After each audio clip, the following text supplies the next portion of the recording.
Beyond the parting of seas and the thundering from Sinai lies a quieter story, a testament to faith whispered in the tents of a wandering people.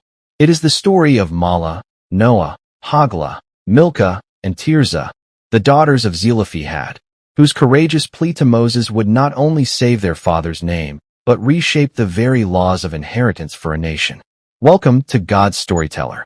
The desert wind, a constant companion in their 40 years of wandering, felt sharper today, its grains of sand stinging Mahlah's tear-swollen eyes. It had been 3 days since their father, Zelophehad, son of Heifer, of the tribe of Manasseh, had breathed his last. His tent, usually vibrant with his quiet hum of activity, the mending of tools, the reciting of ancestral lines, the low murmur of prayer, now stood achingly silent, a hollow echo in the bustling camp of Israel. Mahlah, the eldest, drew her shawl tighter. At 32, she bore the responsibility of her 4 younger sisters with a gravity that had settled upon her since their mother's passing a decade prior. Now, that weight had doubled. Their father, their rock, their connection to the lineage of Joseph, was gone. He hadn't died in Korah's rebellion, nor had he murmured against the Lord like so many others whose bones now bleached the wilderness. He had simply faded, his life extinguished by the harsh realities of desert existence and the slow erosion of time. Inside their shared tent, the air was thick with a sorrow that clung like the desert heat. Noah, fiery and outspoken, paced the confines, her fist clenched. Hoglah, ever practical, was meticulously sorting their father's meager possessions, a worn cloak, a few tools, a waterskin. Milcah, gentle and artistic, sat listlessly, her usually nimble fingers still. Tirzah, the youngest, barely a woman at 16, huddled near the entrance, her gaze fixed on the distant, hazy outline of Mount Hor where Aaron, the high priest, had also recently met his end. "It's not right," Noah finally burst out, her voice raw. "He served faithfully. He kept the commands. And for what? To die here, in this forsaken wilderness, his name to be extinguished?" The word hung in the air. Extinguished. In their culture, a man's name lived on through his sons, through the land they would inherit in the promised land, that shimmering, elusive dream that Moses kept assuring them was near. Zelophehad had no sons, only daughters. Hoglah paused in her sorting, her brow furrowed. "The law is clear, Noah. Land passes from father to son. And what of us?" Milcah whispered, her voice barely audible. "What becomes of our father's portion? Does it simply vanish, as if he never existed?" Mahlah felt a cold dread seep into her heart, a fear more profound than their immediate grief. It wasn't just about property, about a plot of earth and a land they had yet to see. It was about legacy. It was about Zelophehad, son of Heifer, son of Gilead, son of Machir, son of Manasseh, son of Joseph, being remembered.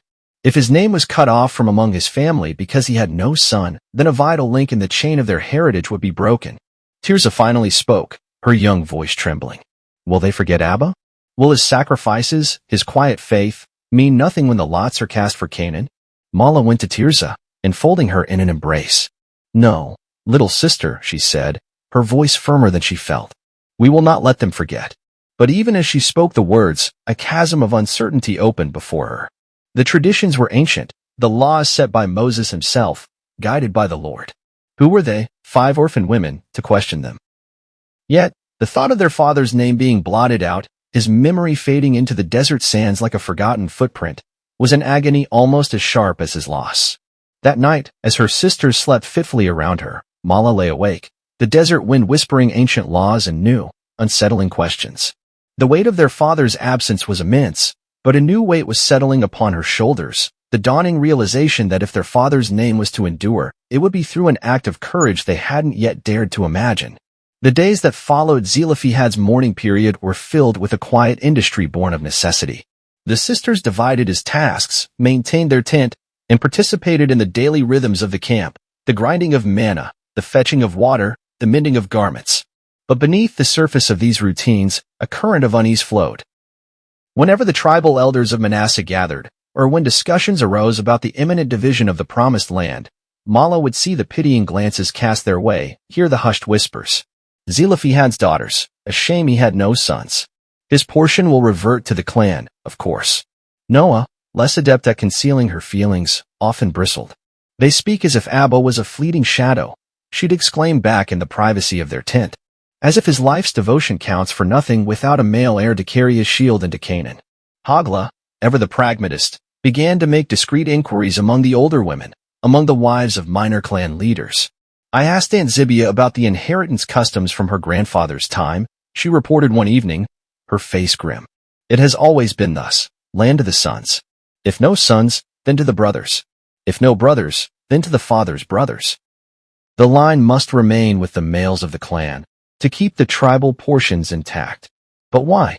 Milcah asked, her brow furrowed in genuine puzzlement. Is our blood not his blood? Do we not carry his spirit, his teachings, in our hearts? Our hearts do not till the soil. Milcah, Hoglah said, a touch of impatience in her tone. Nor do they stand in the battle line. That is the reasoning, as I understand it. Land requires strong hands to work it, strong arms to defend it. Mahlah listened, her own heart heavy. She understood the logic, the ancient patriarchal order that structured their society. It was a system designed for survival in a harsh world, for the preservation of tribal identity and strength. Women married, and their loyalties, their children, often became part of their husband's clan.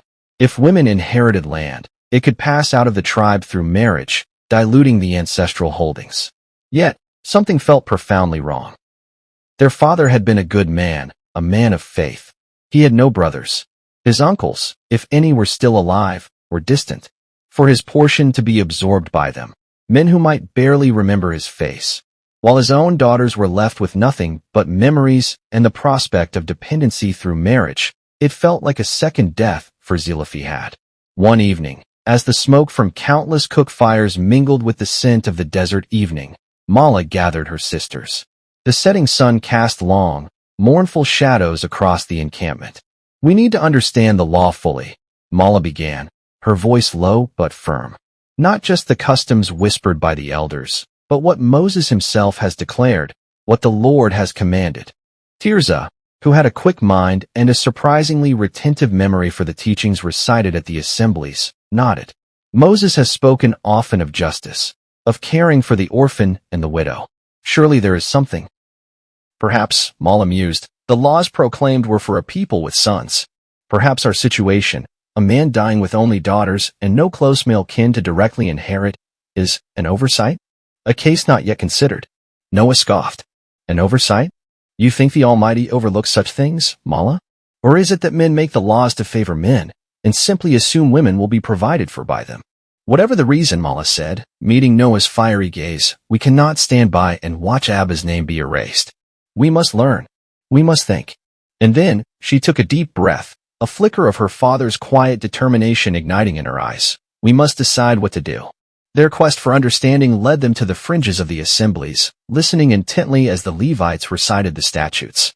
They sought out older women who remembered the pronouncements from Sinai. They pieced together the intricate tapestry of laws governing property, inheritance, and tribal obligations.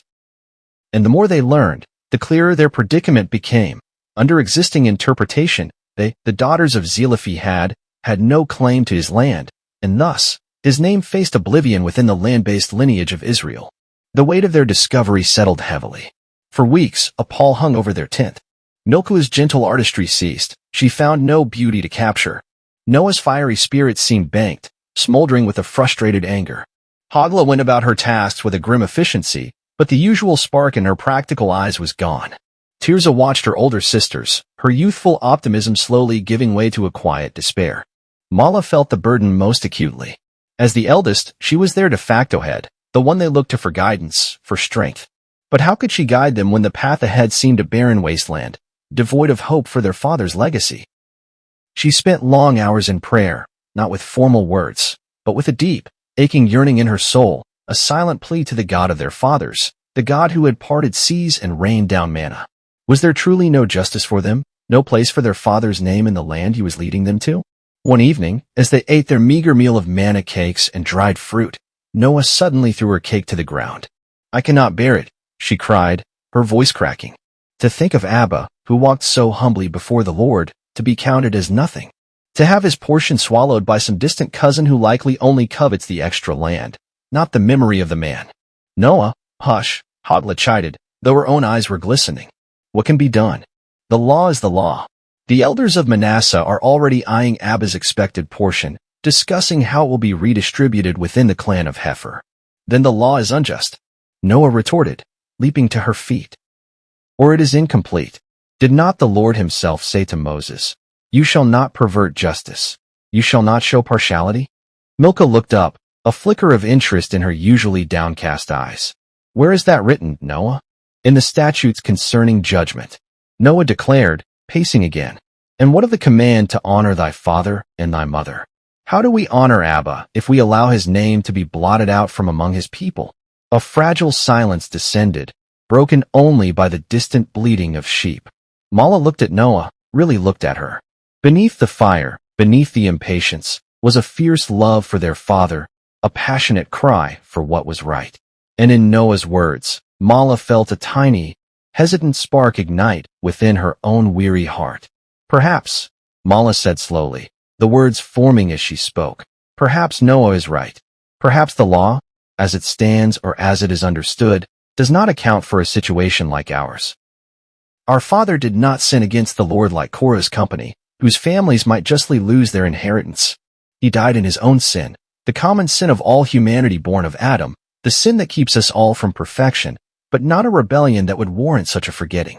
Tirzah, who had been listening intently, spoke up. "Abba always taught us that the Lord is a God of justice and mercy. He listens to the pleas of the afflicted. And are we not afflicted?" Milcah added, a surprising strength in her soft voice. "To lose our father, and then to lose his very name among Israel?" Hoglah, ever the realist, frowned. "But who would listen to us? 5 women? Against the established custom? Against the expectations of our own tribe?" Mahlah stood, her gaze sweeping over her sisters. She saw their grief, their fear, but now she also saw that nascent spark of defiance she felt within herself mirrored in their eyes. "Moses," she said, her voice gaining conviction.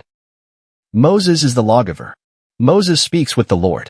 If there is an injustice or an oversight, he is the one who can seek clarification, who can bring our cause before the elders, and perhaps even before the Lord himself." The audacity of the thought made them all catch their breath. To approach Moses, the great leader, the man who had seen God face to face? To challenge, however respectfully, the interpretation of laws that had governed them for decades? "They will laugh at us," Hoglah muttered, though the fight was returning to her eyes. "Or worse, they will rebuke us for presumption." Perhaps, Mahlah conceded. But what if they listen? What if our plea is just? What if, by speaking out, we not only preserve our father's name, but also make a way for other daughters in Israel who might one day find themselves in our position? Noah's eyes blazed. "Then we must do it. For Abba. For ourselves. For justice." Milcah nodded, a shy smile gracing her lips.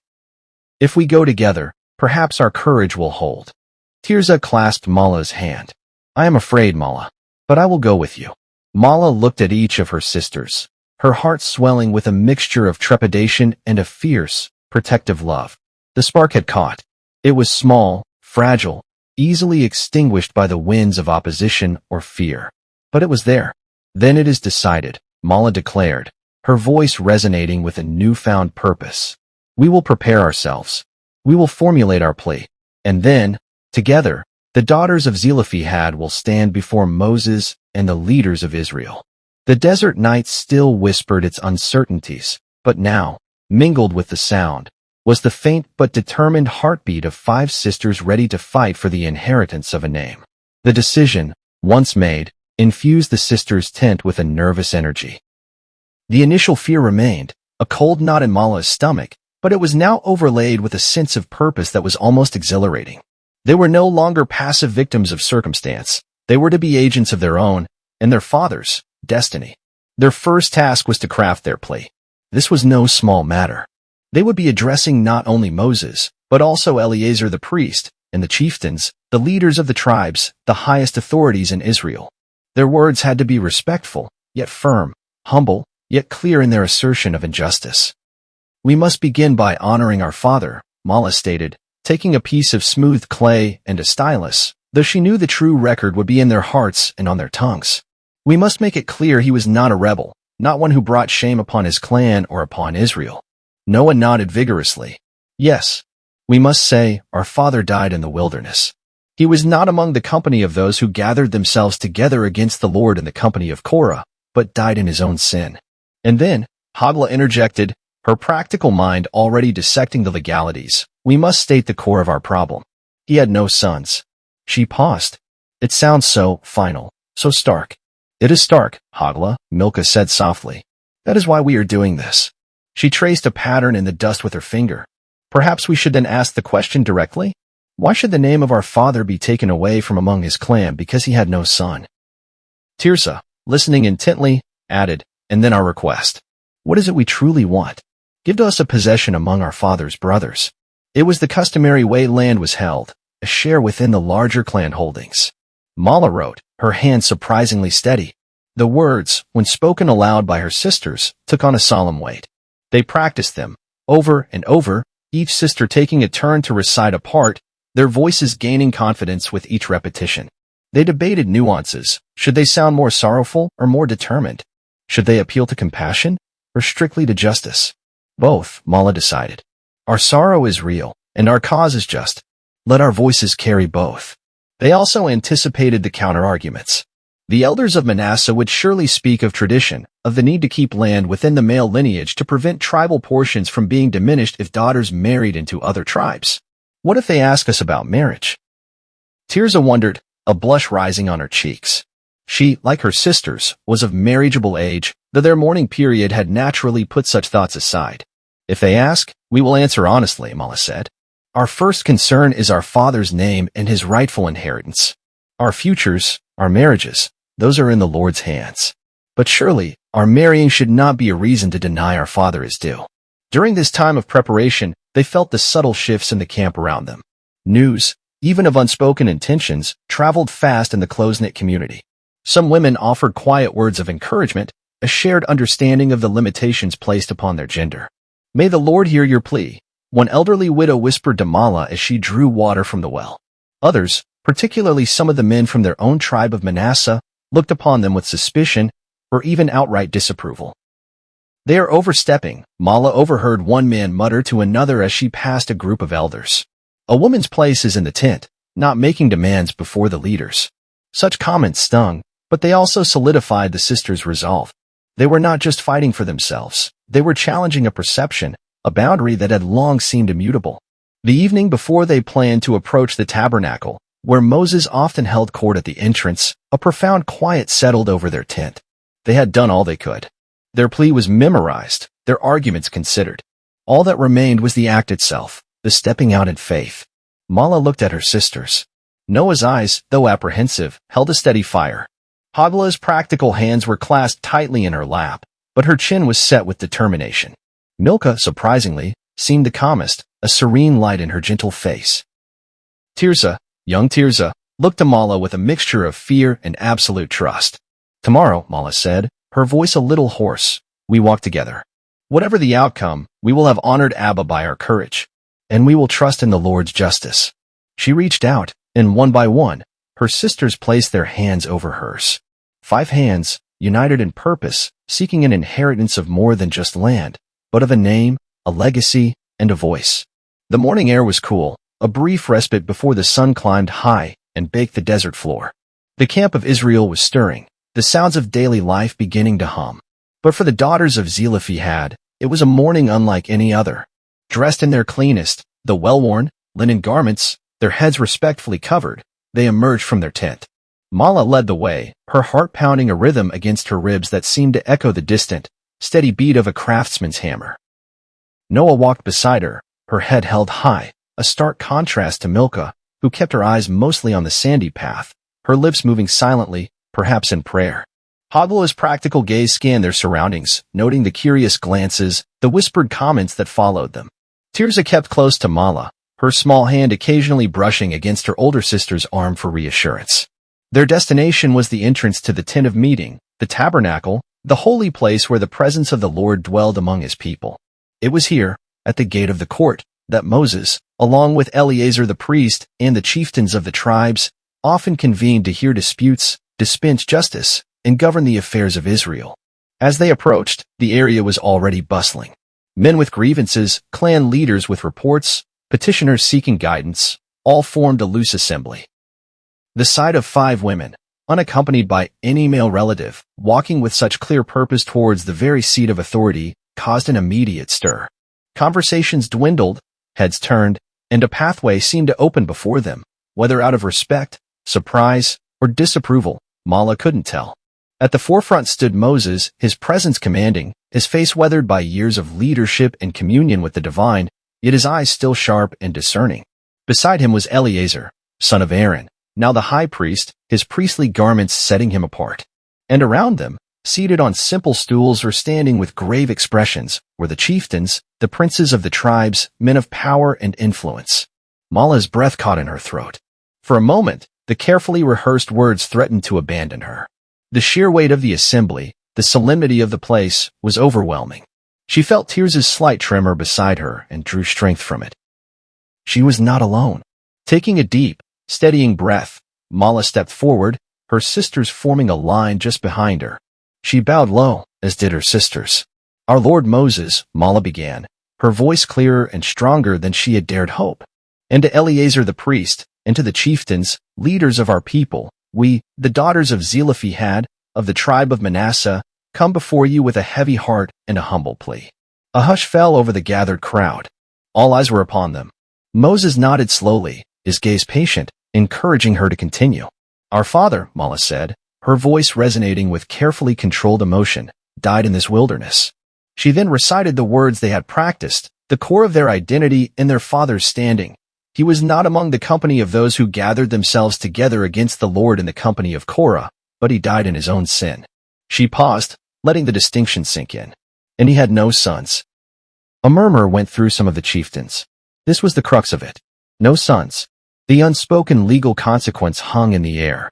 It was Noah who then stepped forward slightly, her voice, though respectful, carrying a distinct edge of passion. "Why then, my lords, should the name of our father be taken away from among his clan because he had no son?" The question was direct, challenging, yet posed within the bounds of respect. Mahlah saw some of an elder's frown, others exchange glances. Hoglah, ever practical, added her part. His portion of the land, the inheritance promised to our tribe of Manasseh, to our clan of Heifer, to our father Zelophehad. Where will it go if not to his own blood?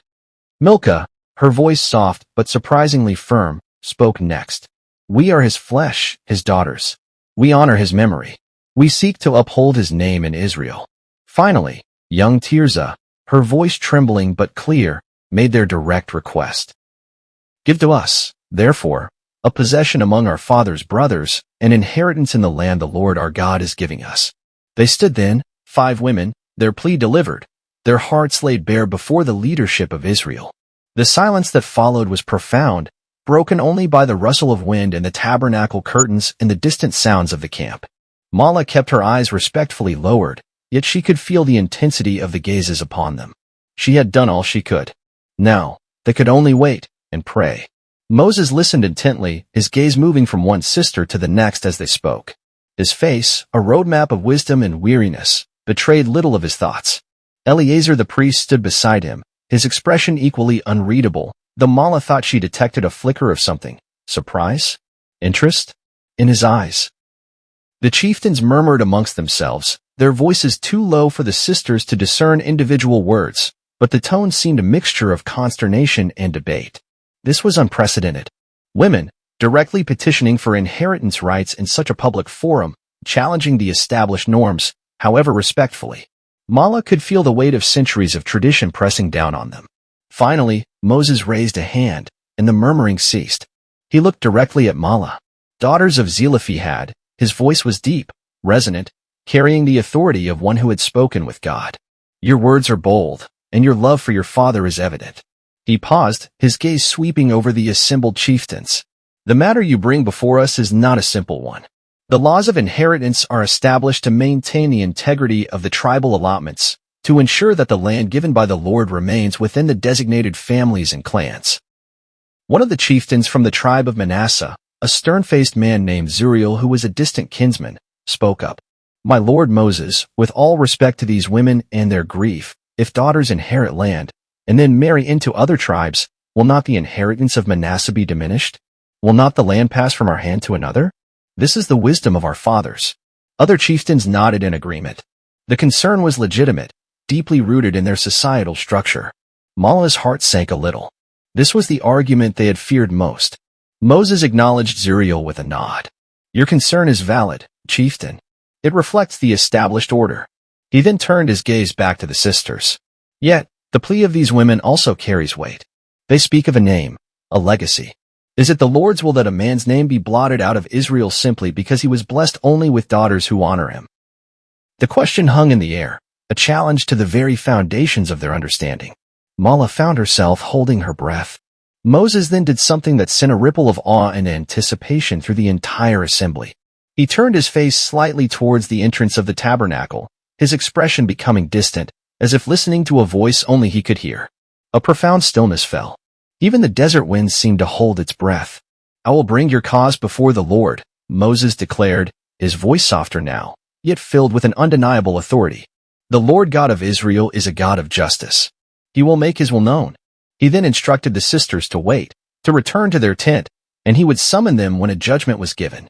With a mixture of terror and soaring hope, Mahlah led her sisters away. The eyes of the camp followed them, no longer with mere curiosity, but with a sense of witnessing something momentous. The waiting was an agony. Hours stretched into an eternity. They spoke little, each lost in her own thoughts and prayers. What would the Lord say? Would he uphold the ancient traditions, leaving them without an inheritance?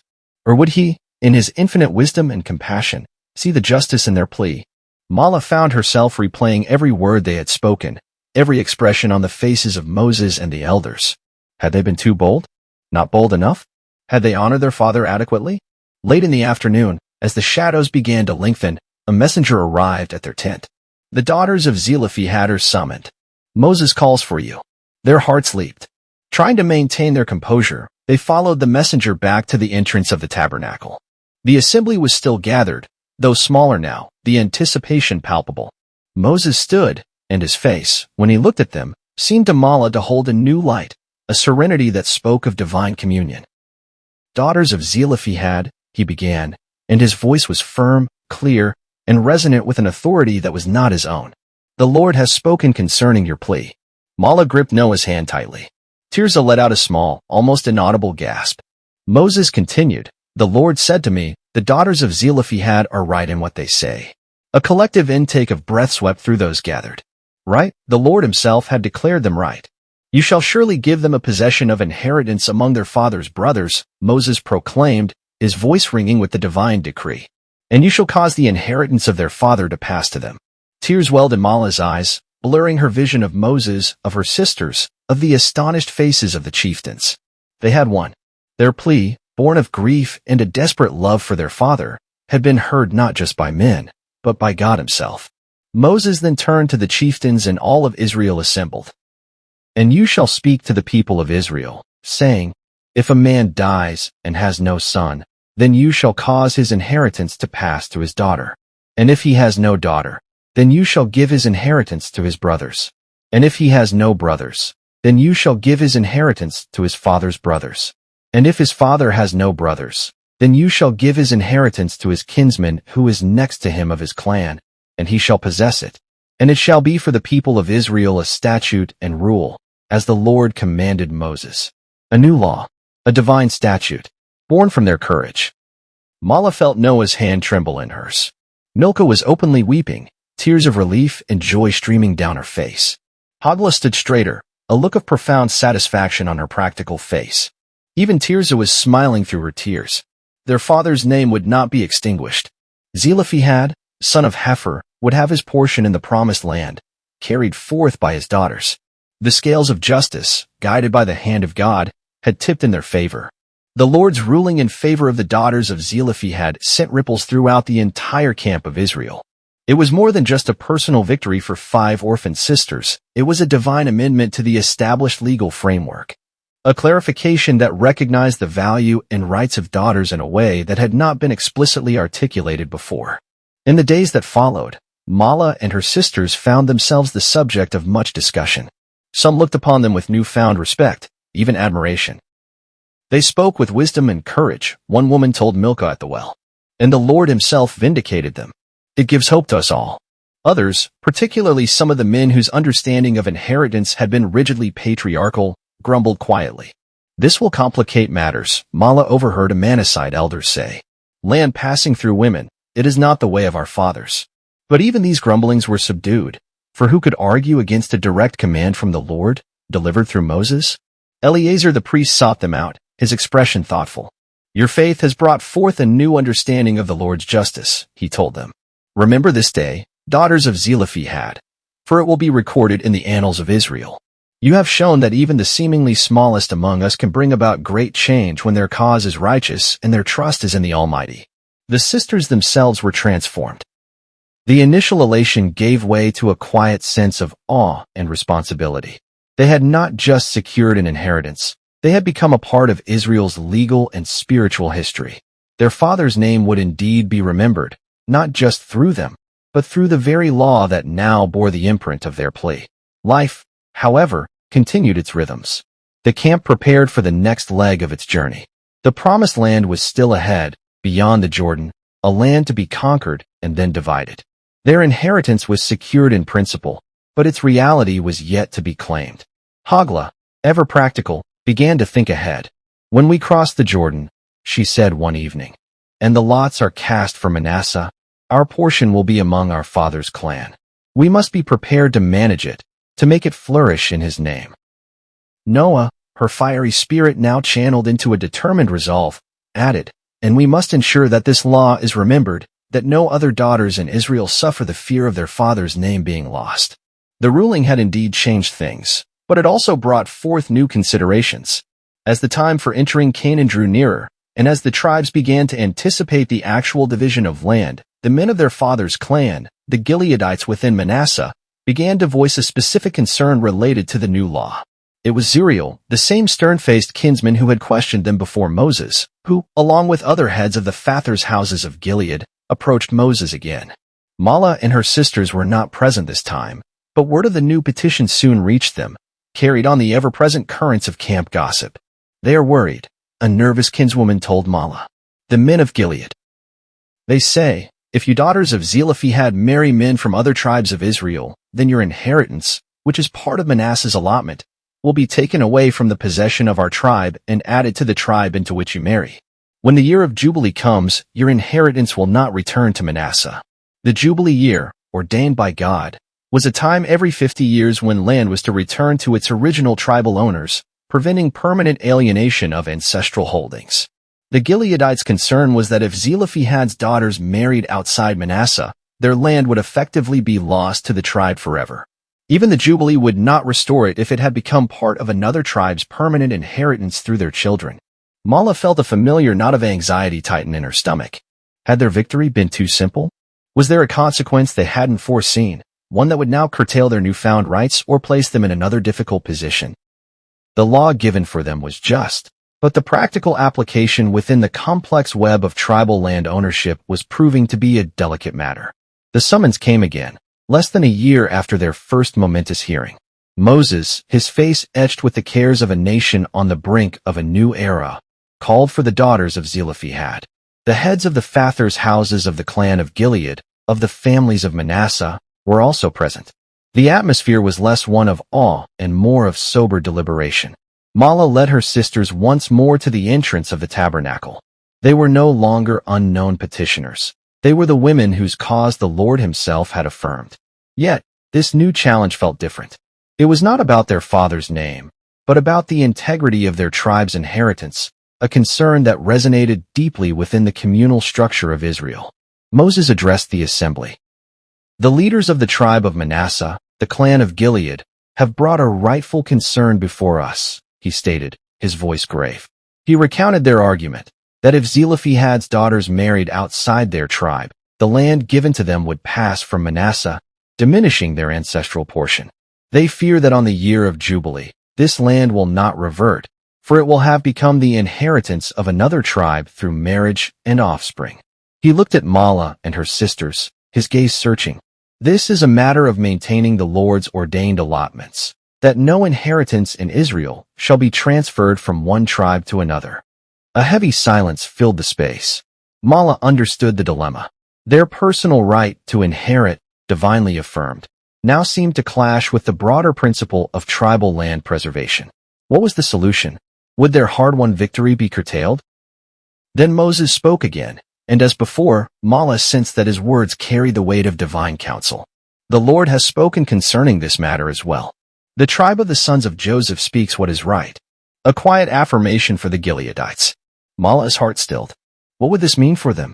Moses continued, "This is what the Lord commands concerning the daughters of Zelophehad. Let them marry whom they think best, but they shall marry only in a clan of the tribe of their father. Marry whom they think best, a measure of freedom, of personal choice. But with a crucial condition, only within a clan of the tribe of their father. They must marry Manassites. So no inheritance of the people of Israel shall be transferred from one tribe to another," Moses concluded. "For every one-off's people of Israel shall hold on to the inheritance of the tribe of his fathers. And every daughter who possesses an inheritance in any tribe of the people of Israel shall be wife to one of the clan of the tribe of her father, so that every one of the people of Israel may possess the inheritance of his fathers. So no inheritance shall be transferred from one tribe to another. For each of the tribes of the people of Israel shall hold on to its own inheritance."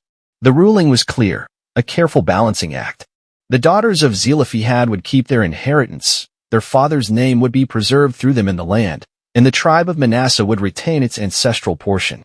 The solution was elegant in its simplicity, yet it placed a new constraint upon the sisters. Mahlah looked at Noah, Hoglah, Milcah, and Tirzah. Their expressions were a mixture of relief and something else, a dawning understanding of this new boundary. They were free to choose their husbands, but their pool of potential partners was now defined by tribal lines. For Mahlah, who had long put aside any personal thoughts of marriage in her dedication to her sisters and her father's cause, it was a practical consideration. For Noah, whose spirit yearned for broad horizons, it might feel like a closing in. For Milcah, whose heart was gentle and perhaps already held quiet hopes, and for Tirzah, on the cusp of womanhood, the implications were deeply personal. But there was no hint of protest. They had fought for their father's name and his land. This condition, to ensure the integrity of that land within their tribe, seemed a reasonable, if somewhat restrictive, consequence. It was a communal responsibility tied to their individual right. "It is well, my lord Moses," Mahlah said, speaking for her sisters after a moment of silent communion between them. "We understand, and we will honor the Lord's command. Our father's inheritance will remain within the tribe of Manasseh." The elders of Gilead nodded, their expressions relieved. Justice had been served, and order maintained. Moses gave a faint smile, a look of a leader who had navigated another complex issue with divine guidance. As they walked back to their tent, the sisters were quieter than after their first victory. The elation was tempered with a new sobriety. Their future was taking shape, not entirely by their own design, but within a framework that honored both their personal plea and the needs of their community. The inheritance of names was secure, but it came with an inheritance of responsibility. The new ruling regarding their marriages settled over the daughters of Zelophehad, like the cool desert evenings, a reality that brought both comfort and a certain confinement. The primary battle for their father's name and land was won, a victory that still sent quiet thrills of gratitude through Mahlah's heart. Now, they faced the more personal implications of their unique position. "So we are to be Manassite wives," Noah said one evening, not with bitterness, but with a wry acceptance. She had always been the most adventurous, her spirit chafing at the confines of the camp. Mahlah had sometimes wondered if Noah dreamed of a husband from a distant tribe, perhaps a daring Danite scout or a learned Levite. "Is that so terrible, Noah?" Hoglah asked, mending a sandal with her usual focused precision. "Our tribe is strong, our men honorable, and our land will be among them. It makes practical sense." "Oh, I know it makes sense, Hoglah," Noah replied, a smile playing on her lips. "It is just the choosing. It feels different now, doesn't it? Before, it was simply a matter of who might ask, and whose heart might answer. Now, there is a boundary." Milcah, who had been sketching a desert flower on a piece of smooth stone, looked up. "But within that boundary," Moses said, "let them marry whom they think best. There is still choice, still the leading of the heart." Her gaze was soft, perhaps a little wistful. Mahlah wondered if Milcah had a particular Manassite in mind, someone whose quiet demeanor matched her own. Tirzah, now 17 and blossoming into a graceful young woman, listened intently. For her, the world of marriage was still a realm of youthful dreams and whispered confidences with other girls her age. "Are there many good men in our clan, Mahlah?" she asked, her eyes wide. Mahlah smiled. "Our father's clan, the clan of Heifer, and indeed all the clans of Gilead and Manasseh, have many worthy men, Tirzah, men of valor, men of skill, men of faith. The Lord will guide each of you, just as he guided us in our plea." In the months that followed, as Israel made its final preparations on the plains of Moab across the Jordan from Jericho, the daughters of Zelophehad became figures of quiet interest. They were landowners-to-be, women of proven courage and divine favor. And now, they were also eligible Manassite brides. Suitors began to emerge, subtly at first. A young man from a neighboring Gileadite family might linger a little longer near their tent, offering a polite greeting to Mahlah. A craftsman from another Manassite clan might present Hoglah with a particularly well-made spindle, his eyes seeking hers. Respectful inquiries were made through elder kinswomen. Mahlah observed her sisters with a tender watchfulness. She saw Noah engage in lively, challenging conversations with a quick-witted kinsman named Hoglah, a man whose own spirit seemed a match for her fire. She saw Hoglah's practical discussions about livestock and land management with a steady, capable man from the clan of Shechem, whose name was also, fittingly, Shechem. Milcah, to Mahlah's quiet joy, seemed to find a gentle companionship with a thoughtful scholar of the law from their father's own clan of Heifer, a man named Israel. And young Tirzah, with her bright eyes and sweet nature, caught the attention of a kind and earnest young man named Shilom, also a Gileadite. Mahlah herself, though approached by several respectable men, felt no stirring of the heart in that way. Her purpose, she felt, had been to secure her father's legacy and guide her sisters. Perhaps, she thought, her own path lay in managing their collective inheritance and being the steadfast anchor for their family. She was content with that. The courtships, if they could be called that in the structured society of the camp, were conducted with propriety, under the watchful eyes of the community. But there were shared smiles, exchanged words during communal tasks, and a growing understanding between the couples. One by one, her sisters came to Mahlah. "Hoglah has spoken to our kinsman," Noah announced, a rare blush on her cheeks. "He is not entirely unbearable. Hoglah, more direct, stated, Shechem is a good man. He understands the land. We would manage well together." Milcah, her eyes shining, simply said, "Israel's heart is kind, Mahlah, and he honors Abba's memory." Tirzah, bubbling with youthful excitement, confided, "Shilom makes me laugh, and he is strong and good." And so, in accordance with the Lord's command through Moses, the daughters of Zelophehad found husbands from within the clans of Manasseh. Their choices were their own, guided by affection and respect, within the boundaries set for the preservation of their inheritance. Their wedding feasts were modest, as befitted a people still on a journey, but filled with a quiet joy and the blessings of their tribe. Mahlah stood at Tirzah's wedding, the last of her sisters to marry, and a profound sense of peace settled over her. Their father's name was secure. His daughters had found good men. The land awaited. The Lord had indeed been faithful. She herself would remain with her father's household, a guardian of their collective story, and, when the time came, a respected elder overseeing their portion of the land. It was a different path, but one she embraced with a full heart. The years on the plains of Moab were a time of consolidation and preparation. Moses, now old and his natural force abated, delivered his final exhortations to the people, recounting their journey, reiterating the law, and appointing Joshua, son of Nun, as his successor. The daughters of Zelophehad, now married women within their tribe, listened with the rest of Israel, their hearts filled with a mixture of awe for their aged leader and anticipation for the future he described, a future in the land flowing with milk and honey. Mahlah often saw Moses from a distance, his figure stooped, but his spirit still burning brightly. She would never forget the look in his eyes when he had delivered the Lord's verdicts concerning them, the patient wisdom, the weight of divine authority. He had been their advocate, the conduit through whom justice had flowed. Then came the day of Moses' ascent of Mount Nebo, to view the promised land he himself would not enter. A great sorrow fell upon the camp. For 30 days Israel mourned their lawgiver, the shepherd who had led them through the vast and terrible wilderness for 40 years. For the daughters of Zelophehad, the grief was personal. Moses had not only been their national leader, he had been instrumental in securing their future and their father's legacy. He listened to us when others might have dismissed us, Milcah said softly, her eyes wet with tears, as they sat in Mahlah's tent during the mourning period.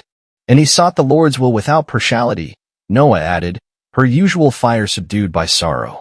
Not many leaders are so willing to have their understanding, or even the existing laws, challenged by a higher authority. Hoglah nodded. His rulings concerning us are now part of the statutes of Israel. Our story, Abba's story, is woven into the law because he was faithful. Mahlah felt a deep sense of gratitude. We must honor his memory by living justly in the land, by remembering the Lord's commands as he taught them. With Joshua now at the helm, a new energy, a more martial spirit, began to pervade the camp. The time for wandering was over. The time for conquest and possession was at hand. Scouts were sent across the Jordan into Jericho. Preparations were made for the crossing. The daughters of Zelophehad, along with their husbands, made ready. They were part of the tribe of Manasseh, one of the tribes that would inherit land west of the Jordan. Their personal story was now intertwined with the grand, unfolding narrative of Israel's possession of Canaan. The miraculous parting of the Jordan River was a sight that none of them would ever forget, a powerful reminder of the God who had delivered their ancestors from Egypt and sustained them in the wilderness. As Mahlah stepped onto the dry riverbed, the waters piled up on either side. She felt a thrill of awe and a profound sense of destiny. Their father had died in the wilderness, but his daughters were entering the land. The early years in Canaan were tumultuous, filled with battles and the slow, arduous process of subjugating the land. The husbands of Noah, Hoglah, Milcah, and Tirzah fought alongside the other men of Manasseh, under Joshua's command.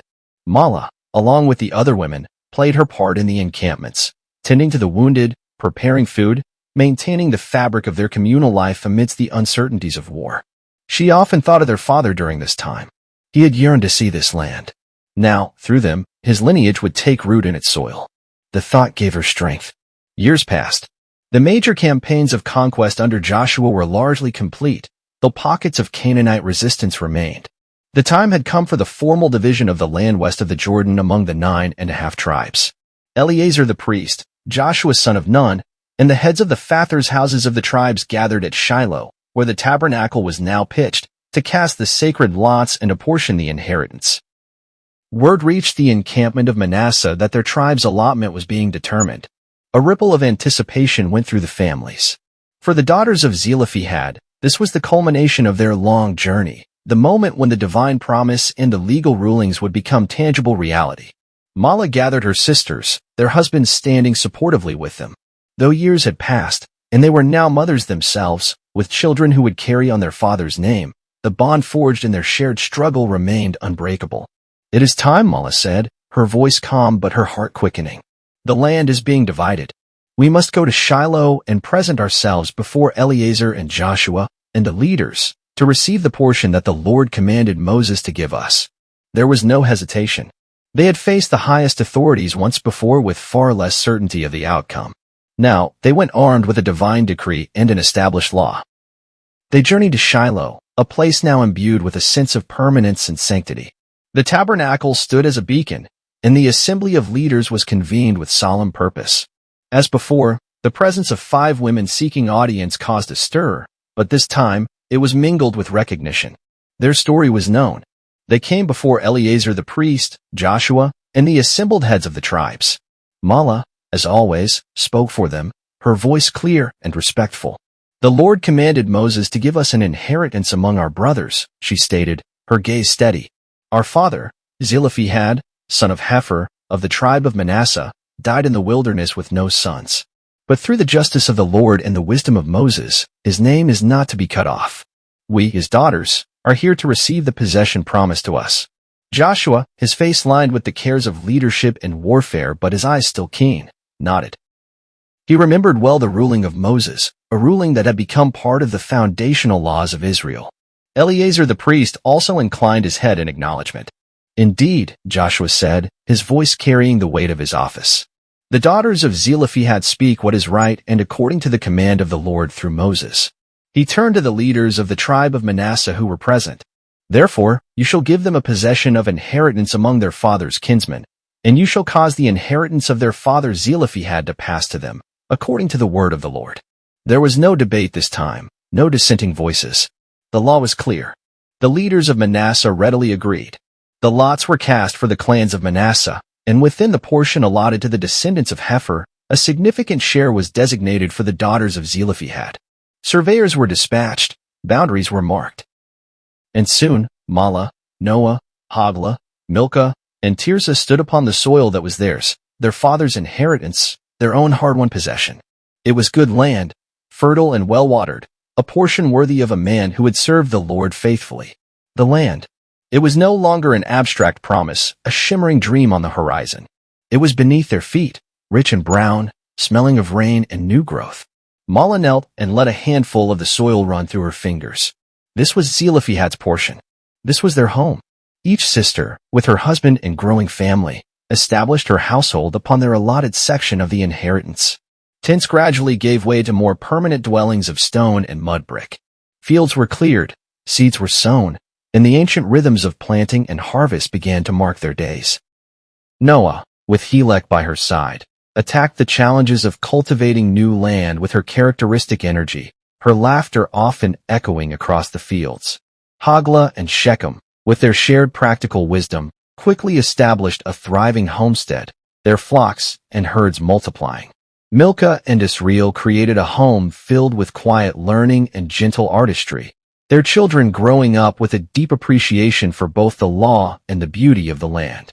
Tirzah and Shilom, full of youthful optimism and strength, worked tirelessly, their love for each other and for their new life evident in all they did. Mahlah, true to her earlier resolve, did not marry. She established her own household adjoining Noah's, becoming a respected elder, a keeper of their family's story, and a wise counselor not only to her sisters and their children, but to many in their growing community. Her portion of the inheritance was managed with care, its produce shared generously. She became known as Mahlah the Wise, Mahlah the Just. Their father's name, Zelophehad, was spoken often and with reverence. His grandsons and granddaughters learned of his quiet faith, his journey through the wilderness, and the courage of his daughters who had ensured his name would not be forgotten. The land itself became a testament to his memory, each thriving crop, each new olive tree, a symbol of a legacy preserved. The law that had been established because of their plea also took root. Other daughters in Israel, finding themselves in similar circumstances, now had a precedent, a clear path to justice. The story of the daughters of Zelophehad was told and retold, a reminder that the Lord's justice extended to all, and that courage and faith could indeed move mountains, or, in their case, amend ancient laws. One evening, as the sun set over the rolling hills of Manasseh, casting a golden glow upon their fields and homes, the 5 sisters gathered at Mahlah's dwelling. Their children played nearby, their laughter mingling with the sounds of the crickets. Their husbands were discussing the upcoming harvest. "Do you remember, Mahlah?" Noah said, her eyes soft with memory, "how afraid we were that day we first decided to speak to Moses?" Mahlah smiled. The fear was great, but the love for Abba and the hope for justice was greater. "And the Lord heard us," Milcah added, her voice filled with a quiet awe that had never left her. He truly heard the plea of 5 orphaned women. Hoglah, looking out at the prosperous land, nodded. "He gave us more than we could have imagined. Not just land, but dignity. A voice." Tirzah, no longer the timid young girl but a strong and capable woman, leaned against Mahlah. "Our children will tell this story to their children. Abba's name will live on, not just in this land, but in the very heart of Israel's law." Mahlah looked at the faces of her beloved sisters, at the land that stretched before them, at the generations that would follow. The desert wind still blew, but here, in the promised land, it carried not the sting of grief and uncertainty, but the scent of fulfilled promises, of life, and of an inheritance of names that would endure. Their journey had been long, their struggle arduous, but they had walked in faith, and the Lord God of Israel had indeed proven himself just and merciful. The legacy of Zelophehad was secure, not in stone or monument, but in the living tapestry of his descendants, rooted deeply in the land of promise. Forever remember. God's story is still unfolding. Keep seeking, keep believing. Until next time.